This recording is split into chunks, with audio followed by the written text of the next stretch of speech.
Ali Ibrahim fil alamin innaka Hamidum Majid. Amma ba'd.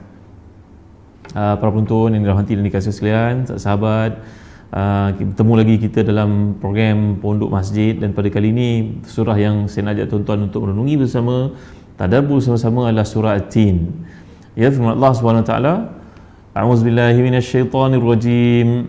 Bismillahirrahmanirrahim.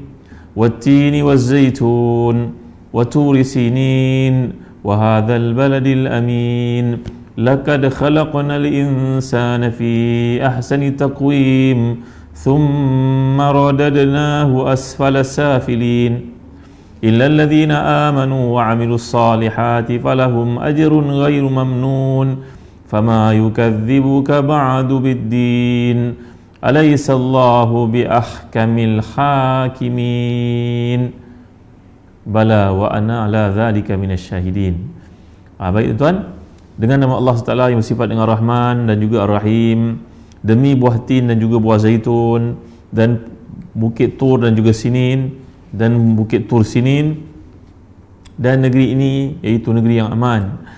Sesungguhnya kami telah mencipta manusia dalam terbaik pembentukan, kemudian kami mengembalikannya serendah-rendah orang yang rendah keadaannya, kecualilah orang-orang yang beriman dan melakukan amal-amalan yang salih, maka bagi mereka ganjaran yang tidak terputus. Maka apakah yang membuatkan engkau mendustakan selepas itu dengan hari pembalasan? Bukankah Allah SWT yang maha bijaksana, iaitulah Allah yang maha bijaksana menghukum orang manusia yang membuat segala pelakuan di dunia.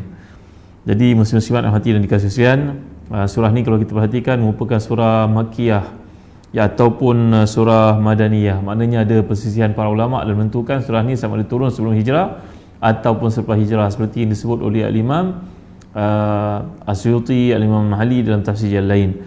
Jadi surah ni terdiri pada 8 ayat. Kita faham ya, maksud Makkiyah itu surah yang diturunkan sebelum Nabi berhijrah. Manakala surah Madaniyah pula merupakan surah yang diturunkan oleh Allah selepas Nabi-Nya sallallahu alaihi wasallam dan kaum mukminin berhijrah ke Madinah. Baik, surah ni kata Imam Ashawi merupakan surah Makkiyah menurut jumhur para ulama. Dalam tafsir lain, pengarang menamakan juga surah ni dengan nama Wat-Tin. Di samping surah At-Tin ada juga yang bagi dengan nama surah Wat-Tin, ada waw di hadapannya. Jadi At-Tin ataupun Wat-Tin adalah merujuk kepada surah yang dibacakan tadi.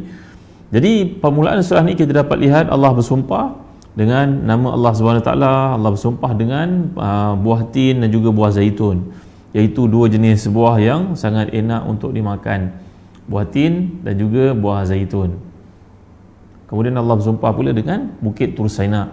Kemudian Allah bersumpah dengan bumi yang mulia, itu bumi Mekah, bumi tempat Nabi SAW dilahirkan dan tempat Nabi berdakwah. Jadi kalau kita perhatikan kata para ulama, contohnya Syekhuna Dr. Fadhal Hasan Abbas, bila kita mentadabbur ayat ini, Allah telah menjalinkan di antara 3 tempat yang penuh kemuliaan. Yang pertama, bumi yang tumbuh padanya buah tin dan juga zaitun. Bumi apakah tuan-tuan? Bumi Syam. Bumi yang terdapat padanya hari ini negara Syria, negara Jordan, negara Palestin dan sebahagian Lebanon. Ini dipanggil sebagai negara Syam pada zaman Nabi SAW dahulu. Jangan kita lupa surah yang Allah jelaskan di ila fi Quraisy ila fihim riyatul syita'i was-saif, cerita tentang golongan Quraisy yang telah pun berniaga turun temurun dari Yaman menuju ke negara Syam. Jadi dalam surah ni Allah menekankan 3 bumi yang penuh kemuliaan, iaitu bumi Syam, kemudian Tur Sinin. Tur Sinin bumi apa tuan-tuan? Yang ada padanya Tur Saina, iaitu gunung Tur Saina, gunung Tur Sinin, sebenarnya Sinai. Apakah tuan-tuan? Mesir. Dan yang ketiga Mekah. Maka Allah telah menyebutkan kemuliaan ketiga-tiga tempat ini, bumi Syam, bumi Mesir dan juga bumi Nabi kita Muhammad SAW, Mekah, yang kita pergi untuk menunaikan ibadah haji, ibadah umrah. Jadi mengapakah jalinan 3 hubungan ini? 3 tempat ini dihubungkan oleh Allah. Mengapa? Jawapannya kerana ketiga-tiga tempat ini tempat diturunkan Allah wahyunya.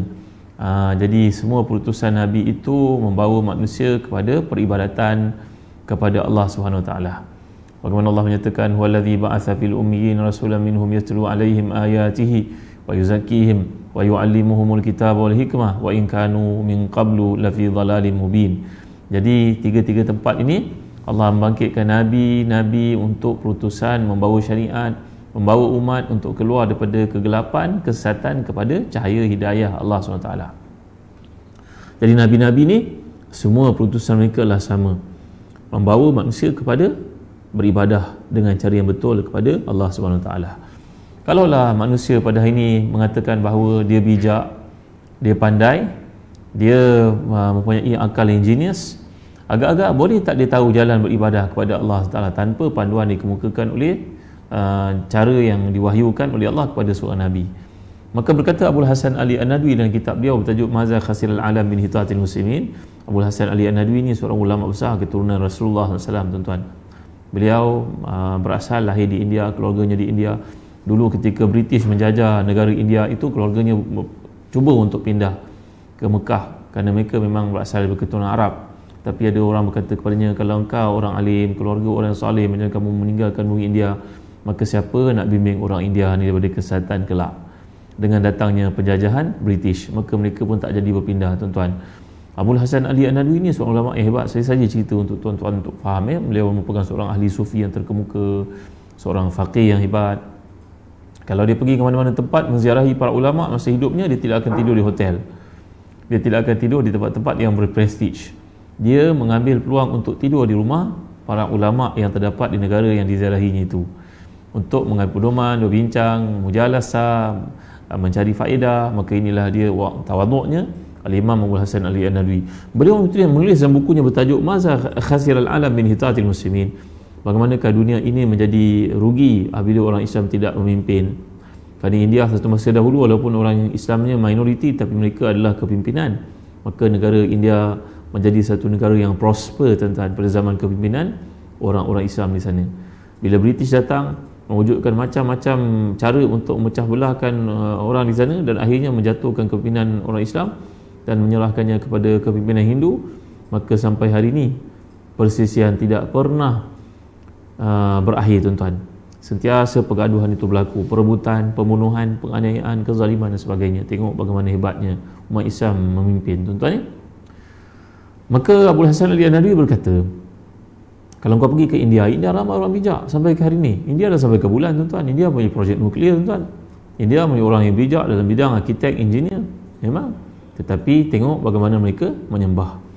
Hingga dikatakan oleh Abul Hasan Ali An-Nadwi dan kitabnya bertajuk Maza Khasirul Alam min Hitatil Muslimin itu, sehingga ada agama, lebih 1000 agama di benua India itu.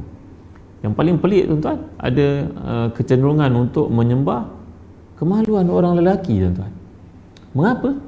Kerana bagi mereka orang lelaki ni yang merupakan sumber kehidupan, perkahwinan dari zuriat daripadanya, maka dia buat replika kemaluan orang lelaki, dijadikan bahan sembahan.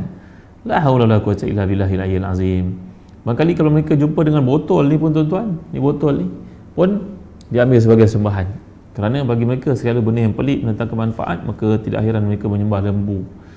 Apa yang saya nak sebutkan kat sini, kata Abul Hasan Ali An-Nadwi, macam mana bijak sekalipun seseorang itu, andai dia tidak mendapat wahyu pedoman daripada Allah SWT, maka dia akan sesat. Kerana menggunakan akalnya semata-mata, dia akan sampai ke tempat yang tidak sampai untuk mencari cara peribadatan pada Allah SWT.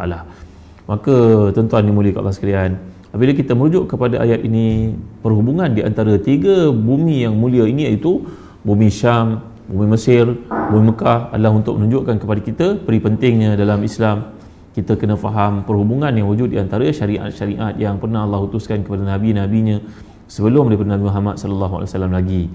Itu sebab, tuan-tuan yang dirahmati dan dikasihi sekalian, apabila Sayyidina Umar Khattab radhiyallahu anhu menjadi khalifah, Sayyidina Umar telah pun memerintahkan tenteranya selepas pembukaan Parsi supaya segera untuk membuka bumi Syam. Bumi Syam, pergi buka Baitul Maqdis, kerana aku tidak mahu memisahkan bumi-bumi yang Allah sebutkan sederet berkaitan satu sama lain dalam Al-Quran. Ia mesti bernaung di bawah satu kepimpinan, iaitu kepimpinan Islam.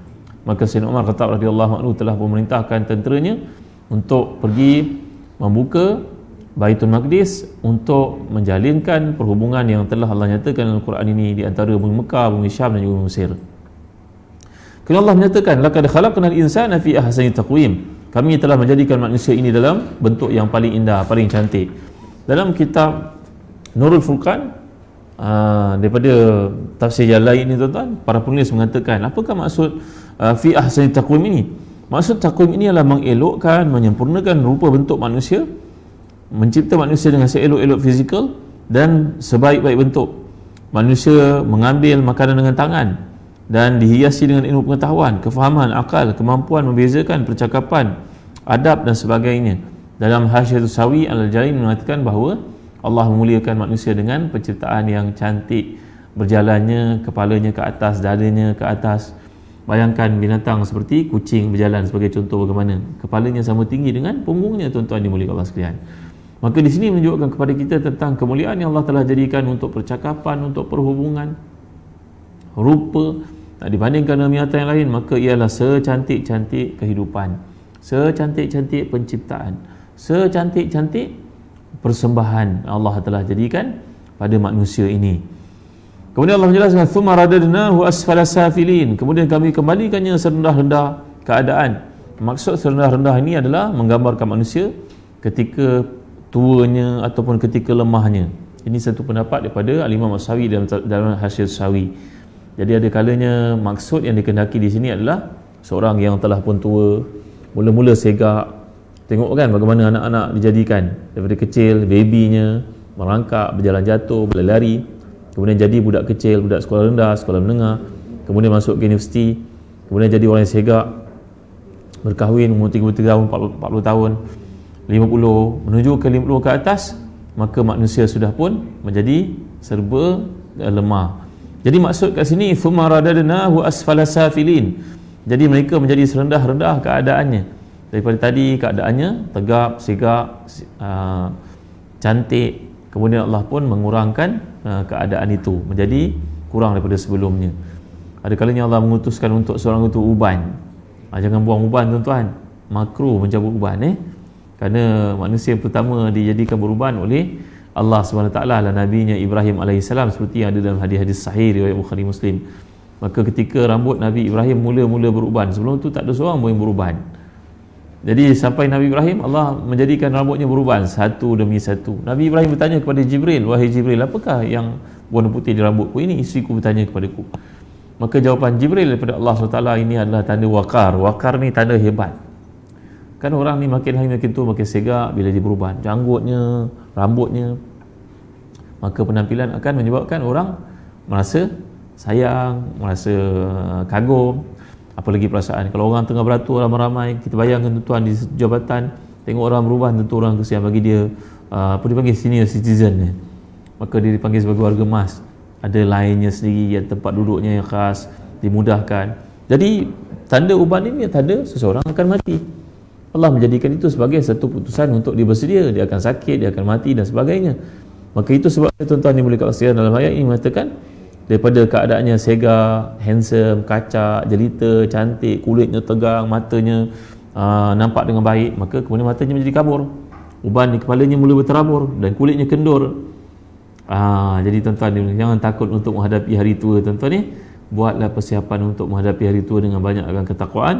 Kerana disebut dalam satu asar ataupun kata-kata hukama seperti Ibrahim Nakhai, idza balagal mu'minu minal kibari ma yu'jizuhu anil amali kutiba lahu ma kana ya'mal. Apabila seseorang itu zaman mudanya rajin beramal saleh, maka pada hari tuanya Allah akan menjadikan amal saleh yang dilakukan waktu muda itu bergerak, berjalan macam pencen lah tuan-tuan. Kalau manusia di dunia ni menghargai seseorang kerana kerjanya pada zaman muda, bila dia bersara dapat pencen, lebih-lebih lagi di sisi Allah SWT tuan-tuan. Laisa kamitslihi syai'. Allah tak boleh samakan dengan manusia, tak boleh samakan dengan organisasi. Pentadbiran Allah itu lebih sempurna. Maka kata para ulama, andai seorang itu melakukan ibadah pada zaman muda secara istiqamah, konsisten, maka pada hari sakit, pada hari tua, ia dikira berjalan terus walaupun dia sudah tidak mampu melakukannya. Dulu masa dia bekerja, gajinya besar, infaknya banyak, maka hari tua pencennya sudah berkurangan.